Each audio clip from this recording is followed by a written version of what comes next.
आज मैं पढ़ाने जा रहा हूँ ठोस अवस्था, जिसको कहते हैं सॉलिड स्टेट।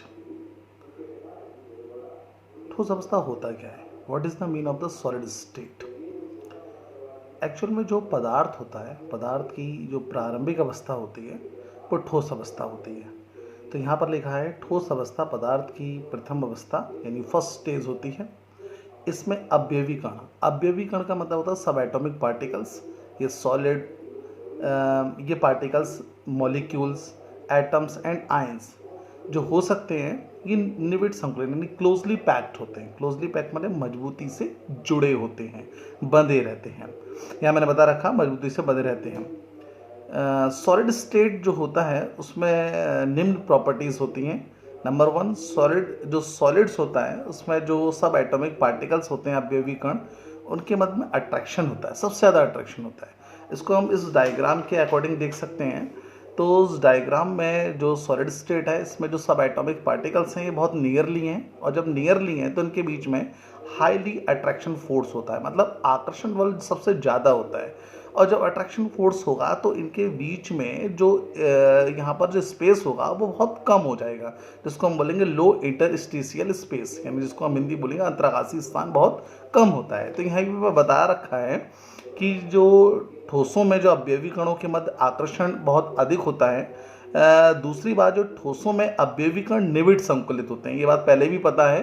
निविड संकुलित का मतलब मजबूती से बहुत ज़्यादा बंधे रहते हैं। सॉलिड में यानी ठोसों में इंटरस्टिशियल स्पेस बहुत कम होता है, इसलिए कम होता है क्योंकि उनमें अट्रैक्शन फोर्स बहुत ज़्यादा होता है। और ठोसों का जो शेप होता है और वॉल्यूम होता है वो फिक्स्ड होता है। फिक्स्ड क्यों होता है? कि उनके जो सब एटॉमिक पार्टिकल्स होते हैं जो यहाँ डायग्राम में बताए रखे हैं वो बहुत नियरली होते हैं, और जब नियरली होते हैं तो उनमें कंप्रेसिबिलिटी नहीं होती है। तो ठोसों में जो संपीड़ितता, जिसको अभी मैंने कंप्रेसिबिलिटी कहा है, का इसका जो प्रॉपर्टीज़ होती है वो बहुत नगण्य होती है, मतलब ना के बराबर होती है।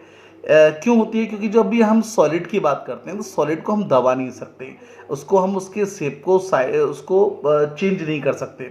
लेकिन कुछ सॉलिड ऐसे भी होते हैं जिनको हम बदल सकते हैं, कंप्रेसिबिलिटी चेंज कर सकते हैं, कंप्रेसिबिलिटी की जा सकती है। That is wax and foam. मोमबत्ती जो मोम होती है और फोम होती है, तो हम उसको दबाने से उसके आकार में बदलाव कर सकते हैं।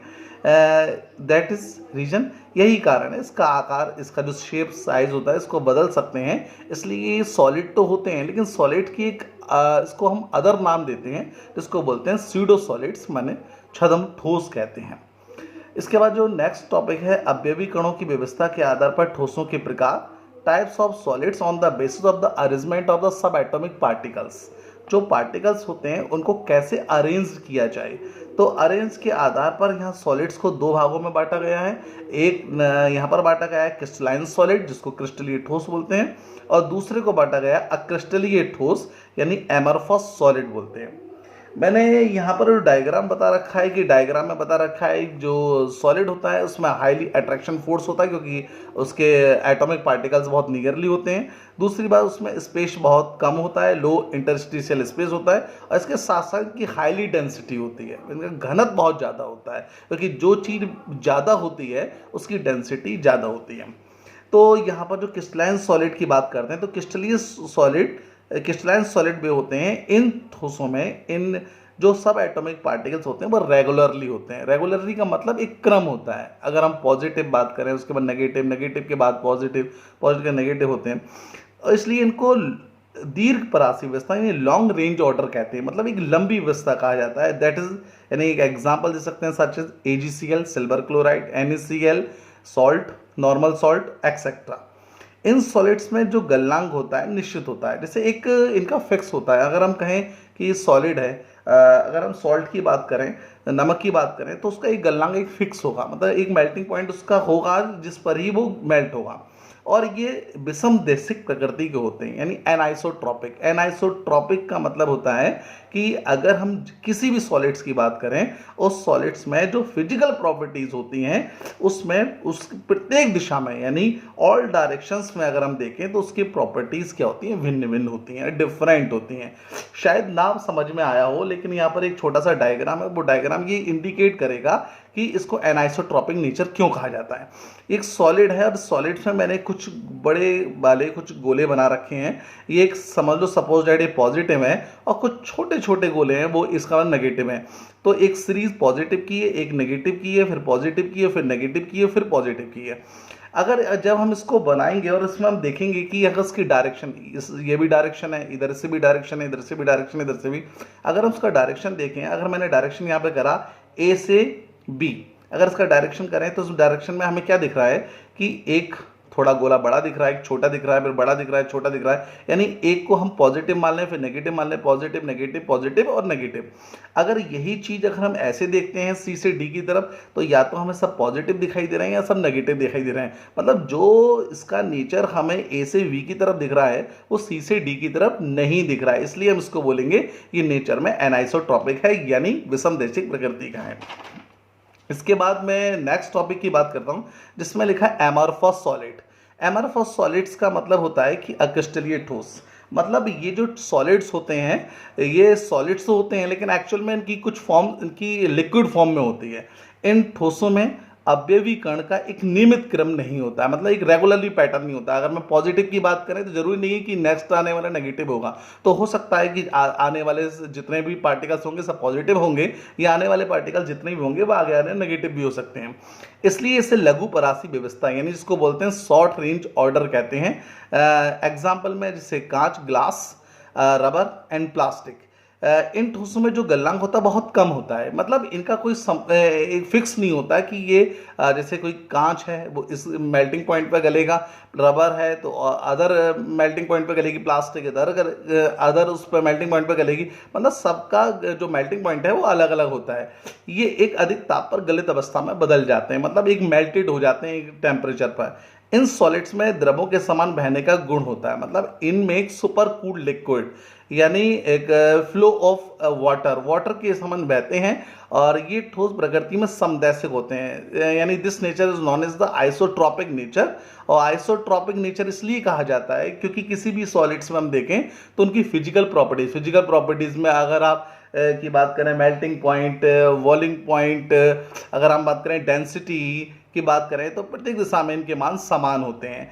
शायद ना समझ में आए तो मैं यहाँ पर एक डायग्राम बना रखा है, इस डायग्राम में ये आइसोट्रॉपिक सॉलिड्स को शो करता है।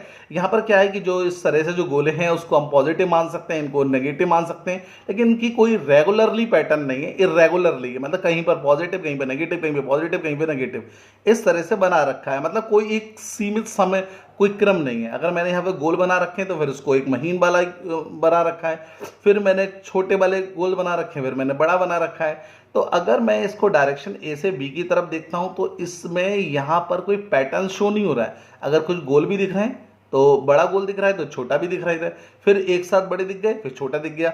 अगर जो मैंने ये पैटर्न ए से बी की तरफ देखा, अगर मैं सी से डी की तरफ देखता हूँ तो ये पैटर्न मुझे इस साइड में नहीं मिल रहा, मतलब दोनों जो पैटर्न है वो दोनों अलग अलग हैं। इसका मतलब इधर भी जो नेचर है वो इधर भी नेचर है, इसका मतलब सिमिलरिटी है दोनों में नेचर में, इसलिए हम इसको आइसोट्रॉपिक सॉलिड्स बोलेंगे। एक नोट पॉइंट बनता है इसमें कि क्वेश्चन आता है बोर्ड में, सबसे ज़्यादा क्वेश्चन आया है कि जो ग्लास होता है, कांच होता है, उसको सुपर कूल्ड लिक्विड क्यों कहा जाता है। सुपर कूल्ड लिक्विड होता है क्या है, देखिए सुपर कूल्ड लिक्विड का मतलब होता है कि एक वाटर होता है, वाटर में एक सबसे बड़ी खास बात होती है कि जब हम उसको टेम्परेचर डाउन करते हैं तो वो बर्फ़ बन जाता है, और टेम्परेचर जैसे ही हाई होता है तो वो फिर क्या होता है पानी में कन्वर्ट हो जाता है। इसको सुपर कूल्ड लिक्विड बोलते हैं। जैसे ग्लास है, जो कांच होता है, कांच सॉलिड नहीं होता, कांच स्यूडो सॉलिड होता है, जिसको हम बोलते हैं सुपर कूल्ड लिक्विड बोलते हैं, क्योंकि कांच में द्रवों के समान बहने का गुण होता है। अगर हम इसका जो प्रमाण है, इसकी एविडेंसेस देखेंगे तो जितने भी पुरानी इमारतों में जो खिड़की के शीशे जो लगे होते हैं उनका जो निचला सिरा होता है वो थिक होता है, यानी मोटा होता है, और ऊपरी सिरा क्या होता है, पतला होता है, क्योंकि जो कांच होता है वो बहता है। मैंने शायद एक बार एक एग्जाम्पल में बताया था कि कुछ जो मोबाइल्स होते हैं उनकी जिनकी पीछे की जो बॉडी होती है वो ग्लास होती है। कभी कभी क्या हम जेब में रखने पर वो क्या होता है, वो ग्लास क्या होता है, वो मोबाइल मुड़ जाता है। वो मुड़ने का कारण ही यही है कि जो ग्लास होता है वो बहता है, कांच क्या होता है, बहता है, और जब बहता है तो सुपर कूल्ड लिक्विड की तरह होता है, इसीलिए वो कहीं से मुड़ा और कहीं से हमें क्या होता है, कहीं पे पतला और कहीं पे हमें मोटा दिखता है, लेकिन ये तभी दिखाई देगा जब हम गौर से देखेंगे। नेक्स्ट टॉपिक की बात करते हैं कि टाइप्स ऑफ सॉलिड्स। यानी ठोसों के प्रकार आणविक बलों के आधार पर। Types of solids on the basis of the molecular forces. अगर हम मॉलिक्यूलर फोर्सेस के आधार पर देखें तो सॉलिड्स को हम और भी अदर टाइप्स में बांट सकते हैं। तो on the basis of the molecular forces solid are the 4 types. Number 1 आणविक ठोस, जिसको हम बोलेंगे मॉलिक्यूलर सॉलिड्स। दूसरा बोलेंगे आयनिक सॉलिड्स यानी आयनिक ठोस। फिर बोलेंगे मेटेलिक सॉलिड्स यानी धात्विक ठोस। और इसके बाद बोलेंगे कोवेलेंट सॉलिड यानी सहसंयोजक ठोस। तो अगर हम इतने टॉपिक अगर हम पढ़ लेते हैं, इससे हमें पता चलेगा कि ठोस यानी सॉलिड्स होता क्या है और सॉलिड्स का क्लासिफिकेशन क्या होता है। That's all.